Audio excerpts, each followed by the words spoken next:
Assalamualaikum warahmatullahi wabarakatuh. Perkenalkan kami dari kelompok 5, kelas AKT 3A, mata kuliah Hukum Bisnis dengan nama dosen pengampu Ibu Dr. Ida Nurhayati SHMH. Di sini kami akan mempresentasikan materi mengenai yayasan.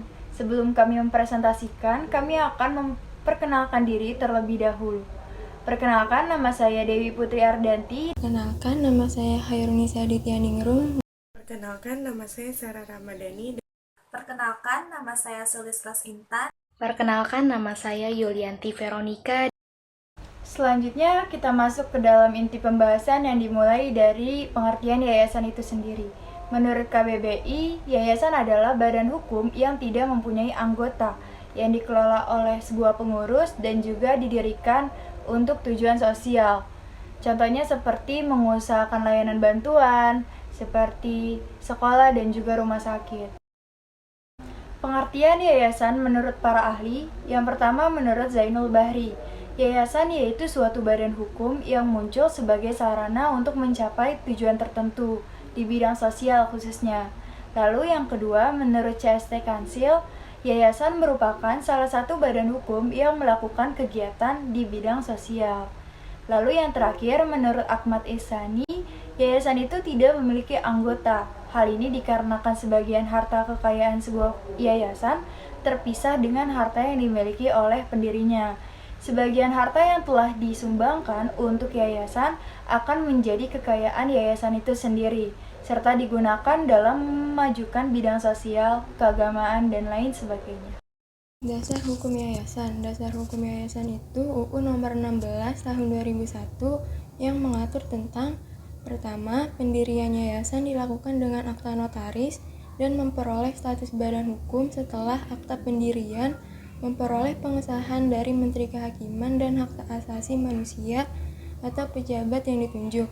Yang kedua, permohonan pendirian yayasan dapat diajukan kepada Kepala Kantor Wilayah Departemen Kehakiman dan Hak Asasi Manusia yang wilayah kerjanya meliputi tempat kedudukan yayasan.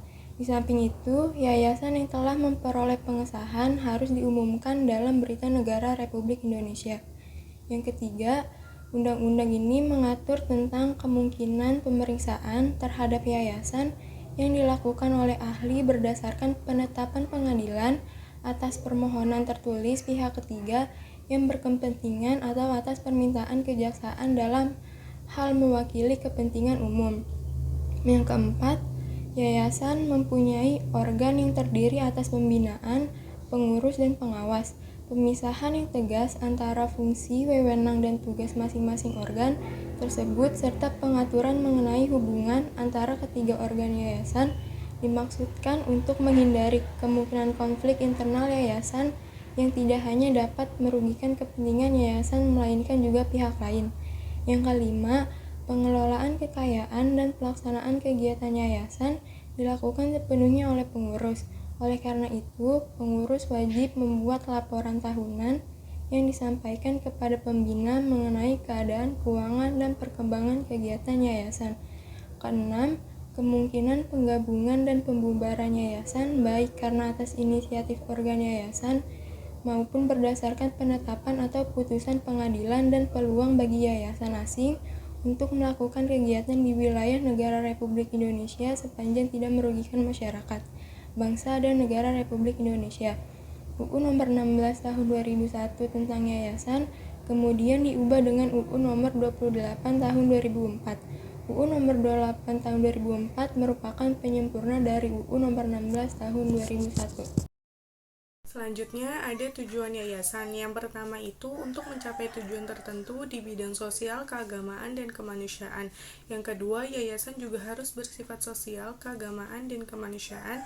Dan yang ketiga, maksud dari tujuan tersebut, yayasan wajib dicantumkan dalam anggaran dasar yayasan. Selanjutnya ada ciri-ciri yayasan. Yang pertama, yayasan didirikan oleh satu orang atau lebih dengan cara memisahkan sebagian harta kekayaan pendiriannya menjadi awal kekayaan yayasan itu sendiri. Yang kedua, kekayaan yayasan diperuntukkan untuk tujuan yayasan. Yang ketiga, yayasan tidak mempunyai anggota. Yang keempat, untuk mendirikan yayasan diperlukannya akte notaris dan status badan hukum dan menggunakan bahasa Indonesia. Yang kelima, struktur organisasi yayasan itu terdiri dari pembina, pengurus, dan pengawas. Yang keenam itu, yayasan didirikan berdasarkan surat wasiat. Dan yang ketujuh, yayasan tidak boleh menggunakan nama yang telah dipakai secara sah oleh yayasan lain, dan yayasan tidak boleh bertentangan dengan ketertiban umum dan kesusilaan.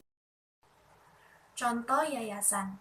Telah banyak yayasan yang berdiri di Indonesia di berbagai bidang. Di antaranya adalah Yayasan Panti Asuhan, Tonoto Foundation, Habibie Center, Yayasan Insan Muda Mulia, Putra Sampurna Foundation, Indonesia Toray Science Foundation, Yayasan OBI atau Obor Berkat Indonesia, Yayasan Lembaga Konsumen Indonesia, dan Yayasan Pembinaan Anak Cacat. Pendirian yayasan.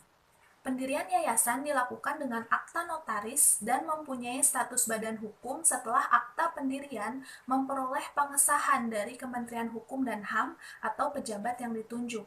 Adapun syarat pendirian yayasan antara lain, yang pertama, yayasan didirikan oleh satu orang atau lebih dengan cara memisahkan sebagian harta kekayaan pendiriannya menjadi kekayaan awal yayasan. Lalu kedua, pendirian yayasan dilakukan melalui akta notaris dan dibuat menggunakan bahasa Indonesia. Ketiga, struktur organisasi yang ada di yayasan terdiri atas pembina, pengurus yayasan, dan pengawas. Keempat, yayasan dapat juga didirikan berdasarkan surat wasiat. Kelima, yayasan dapat memperoleh status badan hukum setelah akta pendirian yayasan telah disahkan oleh menteri atau pejabat yang telah ditunjuk.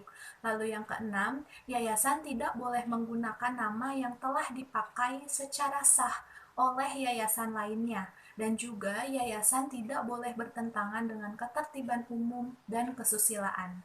Kelebihan yayasan itu ada di 3 bidang, yaitu ada di bidang sosial, bidang kemanusiaan, dan bidang keagamaan. Bidang sosial yaitu yayasan yang berfokus pada basis kegiatan sosial dan membantu masyarakat dalam mengatasi permasalahan sosial yang ada. Contohnya mendirikan panti asuhan, panti jompo, rumah sakit, poliklinik, dan sebagainya. Yang kedua itu ada di bidang kemanusiaan, yaitu yayasan yang bertujuan meringankan beban masyarakat yang mencakup permasalahan tentang kemanusiaan dan juga membantu masyarakat pada lokasi bencana alam, pengungsi, tunawisma, dan fakir miskin. Yang ketiga itu ada di bidang keagamaan, yaitu yayasan yang memfokuskan kegiatannya pada kegiatan yang berbasis religius, seperti mendirikan pondok pesantren, madrasah, JIS yang berupa zakat, infak, dan sodako, serta kegiatan yang bersifat syiar agama lainnya. Selanjutnya, kekurangan pada yayasan.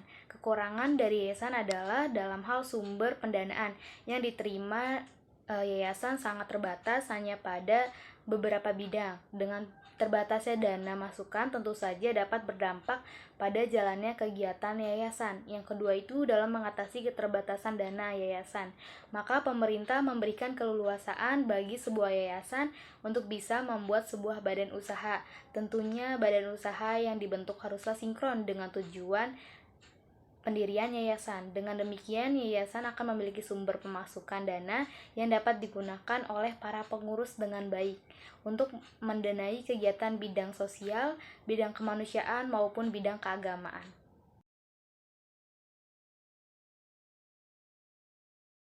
Sekian presentasi dari kami, kurang lebihnya mohon maaf. Wassalamualaikum warahmatullahi wabarakatuh.